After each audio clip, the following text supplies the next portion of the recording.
शाहरुख खान के बेटे आर्यन खान की परेशानी लगातार बढ़ती जा रही है। क्रूज रेव पार्टी से गिरफ्तारी के बाद कोर्ट ने आर्यन और उसके दोस्तों को 7 अक्टूबर तक के लिए एनसीबी की कस्टडी में भेज दिया है। इस दौरान एनसीबी की टीम लगातार आर्यन और उसके दोस्तों से पूछताछ कर ड्रग्स के काले धंधे की तह तक पहुंचने की कोशिश करेगी, ताकि इस बात का पता लगाया जा सके कि बॉलीवुड में नशे का जाल कहां तक फैला हुआ है और बॉलीवुड में नशे की सप्लाई आखिर कौन कर रहा है।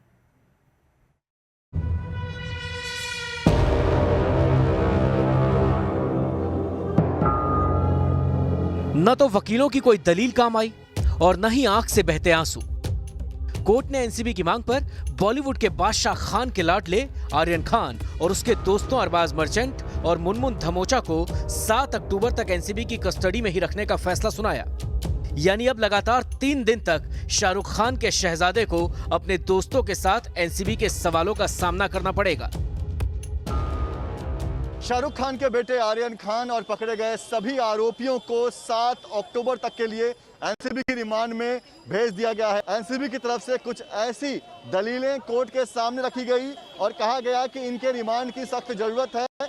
इनका रिमांड मिलने के बाद ड्रग सप्लाई चेन से जुड़े दूसरे कनेक्शन भी सामने आ सकते हैं। यही वजह है कि कोर्ट ने इन दलीलों को समझा और आर्यन खान के पक्ष में जो भी वकीलों ने कहा उन सब दलीलों को सिरे से नकारते हुए आर्यन खान और उनके साथ जो दूसरे लोग गिरफ्तार हुए हैं उन्हें कोर्ट ने 7 अक्टूबर तक के लिए पुलिस एनसीबी की रिमांड में भेज दिया है। यानी कहीं ना कहीं आर्यन खान और शाहरुख खान के परिवार के लिए मुसीबत भरा ये समय होगा, क्योंकि आने वाले 3 दिन 3 रात आर्यन खान, अरबाज खान और मुनमुन को एनसीबी की कस्टडी में रहना होगा।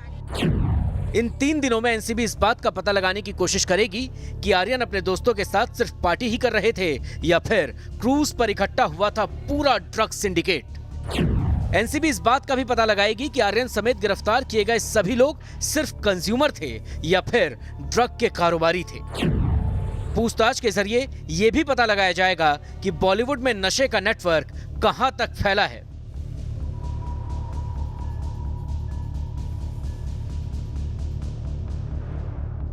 क्रूज रेव पार्टी में हुई धरपकड़ के बाद अब एनसीबी की टीम के पास इन सवालों का जवाब पाने की चुनौती है, ताकि इस बात का पता लगाया जा सके कि ड्रग के काले धंधे ने बॉलीवुड में कहां तक अपनी जड़ें जमा ली हैं, बॉलीवुड में नशे का जाल कितना फैला हुआ है और बॉलीवुड में नशे की सप्लाई कौन कर रहा है।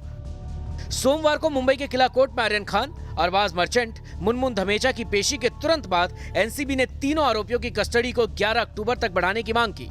एनसीबी की ओर से पेश हुए एडिशनल सोलिसिटर जनरल ने आर्यन खान, अरबाज मर्चेंट और मुनमुन धमेचा को सिर्फ ड्रग का कंज्यूमर नहीं बल्कि ड्रग्स का रैकेट बताया। उन्होंने कहा, आरोपियों के फोन से ऐसी तस्वीरें और चैट्स मिली हैं जिससे संकेत मिलता है कि ड्रग्स का यह रैकेट इंटरनेशनल सिंडिकेट से जुड़ा है।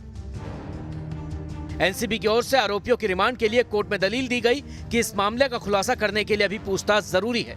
एडिशनल सोलिसिटर जनरल ने कहा कि आरोपियों का यह ग्रुप एक गैंग की तरह काम कर रहा है। इससे जुड़े ग्राहकों की जांच करनी जरूरी है, ताकि पता लगाया जा सके कि कौन सप्लायर है और कौन पैसे से मदद कर रहा है।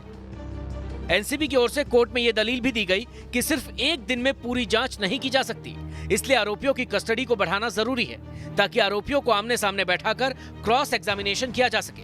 आर्यन खान की तरफ से केस लड़ रहे वकील सतीश मानशिंदे ने इसका विरोध किया।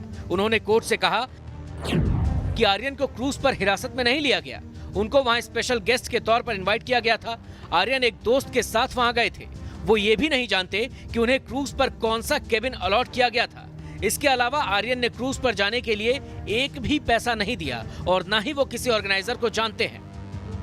आर्यन समेत तीनों आरोपियों की जमानत और कस्टडी को लेकर दोनों पक्षों के बीच करीब 2.5 घंटे तक जिरह चली, जिसके बाद अदालत ने एनसीबी की दलील से सहमति जताते हुए तीनों आरोपियों की एनसीबी कस्टडी बढ़ाने का आदेश सुनाया।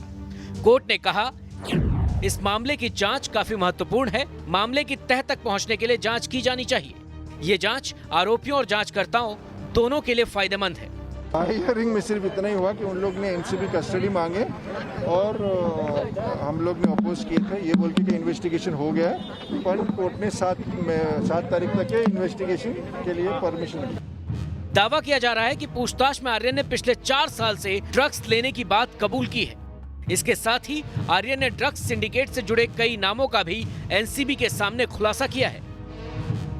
बहरहाल एनसीबी की टीम के लिए यह मामला काफी अहम है, क्योंकि इससे न केवल बॉलीवुड के तार जुड़े हैं, बल्कि इसके तार इंटरनेशनल ड्रग्स सिंडिकेट से भी जुड़ते हुए नजर आ रहे हैं। इसलिए 7 अक्टूबर तक एनसीबी को आर्यन समेत दूसरे आरोपियों से पूछताछ कर मामले की तह तक पहुंचना ही होगा, ताकि कोई भी दोषी बच न सके।